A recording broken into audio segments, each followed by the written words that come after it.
इस वीडियो राਹੀਂ ਅਸੀਂ ਸਮਝਾਂਗੇ ਕਿ ਆਪਣੇ ਸ਼ਹਿਰ ਦੀ ਮਿਊਨਿਸਪਲ ਕਮੇਟੀ ਦੇ ਪ੍ਰਧਾਨ ਨੂੰ ਮੁਹੱਲੇ ਦੀ ਸਫਾਈ ਲਈ ਬਿਨੈ ਪੱਤਰ ਕਿਵੇਂ ਲਿਖਣਾ ਹੈ।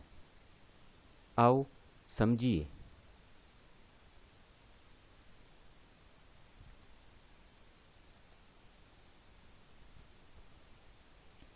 ਸਭ ਤੋਂ ਪਹਿਲਾਂ ਤੁਹਾਨੂੰ ਜੋ ਸਕਰੀਨ ਤੇ ਨਜ਼ਰ ਆ ਰਿਹਾ ਹੈ ਉਹ ਇੱਕ ਪੰਨੇ ਦੀ ਤਰ੍ਹਾਂ ਹੈ। ਉੱਪਰ ਸਿਰਲੇਖ ਲਿਖਿਆ ਹੋਇਆ ਹੈ, ਆਪਣੇ ਸ਼ਹਿਰ ਦੀ ਮਿਊਨਿਸਪਲ ਕਮੇਟੀ ਦੇ ਪ੍ਰਧਾਨ ਨੂੰ ਮੁਹੱਲੇ ਦੀ ਸਫਾਈ ਲਈ ਬਿਨੈ ਪੱਤਰ। ਹੁਣ ਪੱਤਰ ਦਾ ਆਰੰਭ। ਬਿਨੈ ਪੱਤਰ ਦਾ ਆਰੰਭ ਖੱਬੇ ਹੱਥ ਸਭ ਤੋਂ ਉੱਪਰ ਇੱਥੋਂ ਹੋਏਗਾ, ਬਿਨਾਂ ਇੱਥੇ ਕਿਸੇ ਵਿੱਥ ਤੋਂ। ਸੇਵਾ ਵਿਖੇ, ਸਭ ਤੋਂ ਪਹਿਲਾਂ ਸੇਵਾ ਵਿਖੇ, ਫਿਰ ਅਗਲੀ ਸਤਰ ਦੇ ਵਿੱਚ ਵਿਖੇ ਤੋਂ ਬਾਅਦ ਥੋੜ੍ਹੀ ਜਿਹੀ ਵਿੱਥ ਤੋਂ ਬਾਅਦ ਅਗਲੀ ਸਤਰ, ਕਿਉਂਕਿ ਕਮੇਟੀ ਦੇ ਪ੍ਰਧਾਨ ਨੂੰ ਉੱਪਰ ਸਿਰਲੇਖ ਦੇ ਵਿੱਚ ਲਿਖਿਆ ਹੀ ਹੋਇਆ ਹੈ ਕਿ ਅਸੀਂ ਪੱਤਰ ਕਿਸ ਨੂੰ ਲਿਖਣਾ ਹੈ, ਮਿਊਨਿਸਪਲ ਕਮੇਟੀ ਦੇ ਪ੍ਰਧਾਨ ਨੂੰ। ਸੋ ਪ੍ਰਧਾਨ ਸਾਹਿਬ, ਫਿਰ ਕੋਮਾ, ਫਿਰ ਇੱਥੋਂ ਵੇਖਣਾ ਹੈ ਕਿ ਕਿਸ ਨੂੰ ਲਿਖਣਾ ਹੈ, ਮਿਊਨਿਸਪਲ ਕਮੇਟੀ, ਫਿਰ ਕੋਮਾ, ਫਿਰ ਇੱਥੇ ਤੁਹਾਡੇ ਸ਼ਹਿਰ ਦਾ ਨਾਮ ਆਏਗਾ, ਕਿਉਂਕਿ ਇੱਥੇ ਕੋਈ ਸ਼ਹਿਰ ਨਹੀਂ ਲਿਖਿਆ ਹੋਇਆ। ਜੇ ਸ਼ਹਿਰ ਲਿਖਿਆ ਹੁੰਦਾ ਤਾਂ ਅਸੀਂ ਉਸ ਸ਼ਹਿਰ ਦਾ ਨਾਮ ਲਿਖਦੇ, ਤਾਂ ਕਿਉਂਕਿ ਇੱਥੇ ਸ਼ਹਿਰ ਦਾ ਨਾਮ ਨਹੀਂ ਲਿਖਿਆ ਹੋਇਆ ਤਾਂ ਇੱਥੇ ਅਸੀਂ ਆਪਣੇ ਸ਼ਹਿਰ ਦਾ ਨਾਮ ਲਿਖ ਦਿਆਂਗੇ। ਉਸ ਤੋਂ ਬਾਅਦ ਡੰਡੀ, ਫਿਰ ਅਗਲੇ ਹਿੱਸੇ ਵੱਲ ਵੱਧਦੇ ਹਾਂ। ਫਿਰ ਵਿਸ਼ਾ, ਸ਼ਹਿਰ ਤੋਂ ਬਾਅਦ ਆਏਗਾ ਵਿਸ਼ਾ, ਖੱਬੇ ਹੱਥ। ਇਸੇ ਤਰ੍ਹਾਂ ਵਿਸ਼ਾ, ਇੱਥੇ ਜਿਸ ਨਗਰ ਦੇ ਵਿੱਚ ਤੁਸੀਂ ਰਹਿ ਰਹੇ ਹੋ ਉਸ ਨਗਰ ਦਾ ਨਾਮ ਇੱਥੇ ਲਿਖ ਕੇ ਨਗਰ ਦੀ ਸਫਾਈ ਵਿਵਸਥਾ ਬਾਰੇ। ਫਿਰ ਡੰਡੀ, ਫਿਰ ਅੱਗੇ ਸ਼੍ਰੀਮਾਨ ਜੀ, ਕੋਮਾ, ਕਿਉਂਕਿ ਇੱਥੇ ਕਮੇਟੀ ਦੇ ਪ੍ਰਧਾਨ ਨੂੰ ਹੈ। ਜੇ ਦੀ ਪ੍ਰਧਾਨ ਨੂੰ ਹੁੰਦਾ ਤਾਂ ਫਿਰ ਇੱਥੇ ਸ਼੍ਰੀਮਤੀ ਜੀ ਆਂਦਾ ਤੇ ਇੱਥੇ ਆਂਦਾ ਪ੍ਰਧਾਨ ਸਾਹਿਬਾਂ। ਸੋ ਇੱਥੇ ਪ੍ਰਧਾਨ ਸਾਹਿਬ ਹੈ ਤਾਂ ਸ਼੍ਰੀਮਾਨ ਜੀ, ਕੋਮਾ। ਹੁਣ ਇਹ ਜੋ ਹੈ ਇਹ ਪੱਤਰ ਦਾ ਆਰੰਭਲਾ ਹਿੱਸਾ ਹੈ। ਇਸ ਦੀ ਇੱਕ ਖਾਸ ਤਰਤੀਬ ਹੈ, ਸ਼ਬਦਾਂ ਦੀ ਖਾਸ ਸੇਧ ਹੈ। ਸੇਵਾ ਵਿਖੇ ਬਿਨਾਂ ਕਿਸੇ ਵਿੱਥ ਤੋਂ ਲਿਖਿਆ ਜਾਏਗਾ। ਅਗਲੀ ਸਤਰ ਦੇ ਵਿੱਚ ਪ੍ਰਧਾਨ ਸਾਹਿਬ, ਥੋੜ੍ਹੀ ਜਿਹੀ ਵਿੱਥ ਤੋਂ ਬਾਅਦ, ਜਿਵੇਂ ਤੁਹਾਨੂੰ ਸਕਰੀਨ 'ਤੇ ਨਜ਼ਰ ਆ ਰਿਹਾ ਹੈ, ਪ੍ਰਧਾਨ ਸਾਹਿਬ, ਕੋਮਾ, ਮਿਊਨਿਸਪਲ ਕਮੇਟੀ, ਫਿਰ ਕੋਮਾ, ਫਿਰ ਸ਼ਹਿਰ ਦਾ ਨਾਮ ਡੰਡੀ। ਸੋ ਇਹ ਇਸ ਤਰ੍ਹਾਂ ਜਿਵੇਂ ਤੁਹਾਨੂੰ ਸਕਰੀਨ 'ਤੇ ਨਜ਼ਰ ਆ ਰਿਹਾ ਹੈ, ਇਹ ਇਸ ਤਰ੍ਹਾਂ ਇੱਕੋ ਸੇਧ ਦੇ ਵਿੱਚ ਹੋਣਗੇ। ਇਸ ਤਰ੍ਹਾਂ ਖੱਬੇ ਹੱਥ ਇਸ ਪਾਸੇ ਇਹਨਾਂ ਦੀ ਸੇਧ ਬਣੇਗੀ। ਫਿਰ ਵਿਸ਼ਾ, ਸ਼ਹਿਰ ਤੋਂ ਅਗਲੀ ਸਤਰ ਦੇ ਵਿੱਚ ਲਿਖਿਆ ਜਾਏਗਾ, ਪਰ ਸੇਵਾ ਵਿਖੇ ਦੇ ਥੱਲੇ ਆਏਗਾ। ਜਿੱਥੋਂ ਸੇਵਾ ਸ਼ਬਦ ਸ਼ੁਰੂ ਹੋ ਰਿਹਾ ਹੈ ਉਹੀ ਸੇਧ ਹੋਏਗੀ। ਫਿਰ ਇਸੇ ਤਰ੍ਹਾਂ ਸ਼੍ਰੀਮਾਨ ਜੀ, ਸ਼੍ਰੀਮਾਨ ਜੀ 'ਚੋਂ ਜਿਹੜਾ ਸ਼੍ਰੀ ਸ਼ਬਦ ਹੈ ਉਹ ਉਸੇ ਸੇਧ 'ਚ ਹੋਏਗਾ ਜਿਸ ਸੇਧ ਦੇ ਵਿੱਚ ਸੇਵਾ ਵਿਸ਼ਾ ਹੈ, ਉਸ ਦੇ ਬਿਲਕੁਲ ਥੱਲੇ। ਹੁਣ ਪੱਤਰ ਦਾ ਵਿਚਕਾਰਲਾ ਹਿੱਸਾ, ਇਹ ਪੱਤਰ ਦੇ ਵਿਚਕਾਰਲੇ ਹਿੱਸੇ ਦਾ ਪਹਿਲਾ ਪੈਰਾ ਹੈ ਜੋ ਇਸ ਸਲਾਈਡ 'ਤੇ ਹੈ, ਬਾਕੀ ਹਿੱਸਾ ਅਗਲੀ ਸਲਾਈਡ 'ਤੇ ਹੈ। ਹੁਣ ਇੱਥੋਂ ਸ਼ੁਰੂ ਹੋ ਰਿਹਾ ਨਿਮਰਤਾ। ਨਿਮਰਤਾ ਸ਼ਬਦ ਤੋਂ ਸ਼ੁਰੂ ਹੋ ਰਿਹਾ ਇਹ ਵਾਲਾ ਹਿੱਸਾ।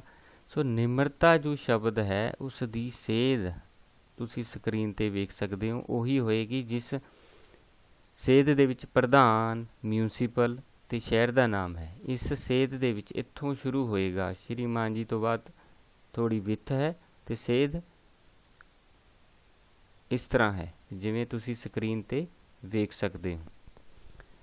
ਨਿਮਰਤਾ ਸਹਿਤ ਬੇਨਤੀ ਹੈ ਕਿ ਮੈਂ, ਇੱਥੇ ਖਾਲੀ ਜਗ੍ਹਾ ਛੱਡੀ ਹੋਈ ਹੈ, ਨਗਰ, ਜੋ ਇੱਥੇ ਨਗਰ ਦਾ ਨਾਮ ਆਏਗਾ ਉਹੀ ਇੱਥੇ ਆਏਗਾ। ਸੋ ਇਸ ਗੱਲ ਦਾ ਧਿਆਨ ਰੱਖਣਾ ਹੈ, ਜੋ ਇੱਥੇ ਨਗਰ ਦਾ ਨਾਮ ਹੈ ਉਹੀ ਇੱਥੇ ਹੋਏਗਾ। ਨਿਮਰਤਾ ਸਾਹਿਤ ਬੇਨਤੀ ਹੈ ਕਿ ਮੈਂ ਇੱਥੇ ਨਗਰ ਦਾ ਨਾਮ ਆ ਜਾਏਗਾ। ਨਗਰ ਗਲੀ ਨੰਬਰ 4 ਦਾ ਨਿਵਾਸੀ ਹਾਂ। ਇੱਥੇ ਅਤੇ ਆਸ-ਪਾਸ ਦੀਆਂ ਗਲੀਆਂ ਵਿੱਚ ਸਫਾਈ ਦੀ ਹਾਲਤ ਬਹੁਤ ਹੀ ਮਾੜੀ ਹੈ। ਥਾਂ-ਥਾਂ ਕੂੜੇ ਦੇ ਢੇਰ ਲੱਗੇ ਰਹਿੰਦੇ ਹਨ। ਦਿਨੇ ਮੱਖੀਆਂ ਅਤੇ ਰਾਤ ਨੂੰ ਮੱਛਰਾਂ ਦੀ ਭਰਮਾਰ ਰਹਿੰਦੀ ਹੈ। ਨਾਲੀਆਂ ਅਤੇ ਗਟਰਾਂ ਦੀ ਸਫਾਈ ਹੋਣ ਵਾਲੀ ਹੈ। ਬਦਬੂ ਨਾਲ ਬੁਰਾ ਹਾਲ ਹੈ। ਕੋਈ ਸਫਾਈ ਕਰਮਚਾਰੀ ਇਸ ਪਾਸੇ ਆਉਂਦਾ ਹੀ ਨਹੀਂ।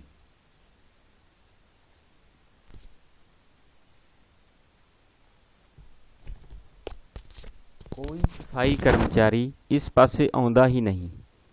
ਕੂੜਾ ਕਬਾੜ ਗਲੀਆਂ ਵਿੱਚ ਉੱਡਦਾ ਰਹਿੰਦਾ ਹੈ ਅਤੇ ਕਿਸੇ ਨਾ ਕਿਸੇ ਬਿਮਾਰੀ ਦੇ ਫੈਲਣ ਦਾ ਖਤਰਾ ਬਣਿਆ ਹੋਇਆ ਹੈ।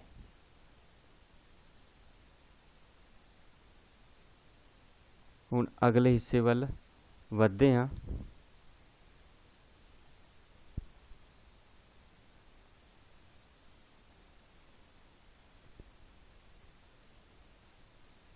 ਅਗਲਾ ਹਿੱਸਾ, ਇਸ ਦੀ ਸੇਧ ਉਹੀ ਹੋਏਗੀ ਜੋ ਨਿਮਰਤਾ ਜਾਂ ਉੱਪਰ ਵਾਲੇ ਹਿੱਸੇ ਨਾਲ ਜੋ ਜੁੜਦੀ ਹੈ। ਉਹ ਅਸੀਂ ਜਦੋਂ ਅਗਲੀ ਪੂਰੀ ਸਕਰੀਨ 'ਤੇ ਵੇਖਾਂਗੇ ਸਾਨੂੰ ਸਮਝ ਆ ਜਾਏਗੀ।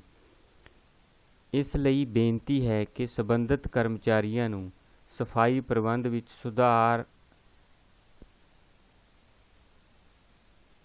ਸੁਧਾਰਨ ਲਈ ਜ਼ਰੂਰੀ ਆਦੇਸ਼ ਦਿੱਤੇ ਜਾਣ।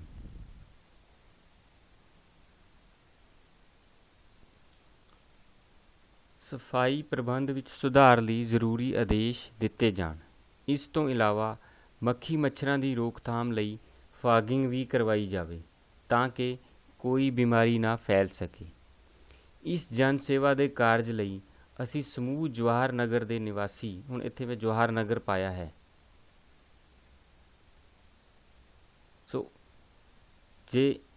ਪਰ ਜੋ ਪਿੱਛੇ ਜੋ ਤੁਸੀਂ ਲਿਖੋਗੇ ਇੱਥੇ ਵੀ ਉਹੀ ਆਏਗਾ। ਨਗਰ ਦੇ ਨਿਵਾਸੀ ਬਹੁਤ ਬਹੁਤ ਧੰਨਵਾਦੀ ਹੋਵਾਂਗੇ।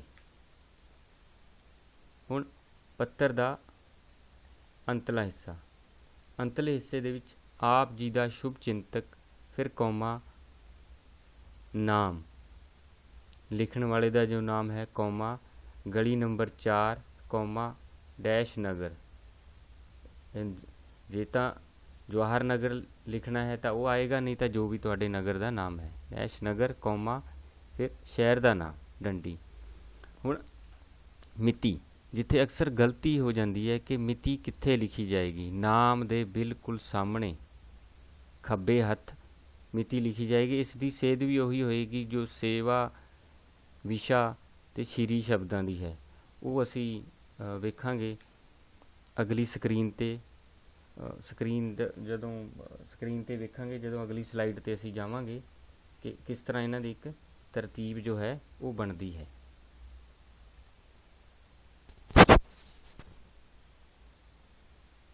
ਹੁਣ ਅਗਲੀ ਸਲਾਈਡ 'ਤੇ ਦੇਖਦੇ ਹਾਂ ਅਸੀਂ ਕਿ ਪੱਤਰ ਪੂਰੇ ਦਾ ਪੂਰਾ ਲਿਖਿਆ ਹੋਇਆ ਹੈ। ਸੇਵਾ ਵਿਖੇ ਥੋੜ੍ਹੀ ਜਿਹੀ ਵਿੱਚ ਤੋਂ ਬਾਅਦ ਫਿਰ ਇਸ ਤਰ੍ਹਾਂ ਪ੍ਰਧਾਨ ਸਾਹਿਬ ਮਿਊਨਿਸਪਲ ਤੇ ਸ਼ਹਿਰ ਦੇ ਨਾਮ ਦੀ ਇਸ ਤਰ੍ਹਾਂ ਸੇਧ ਬਣ ਰਹੀ ਹੈ।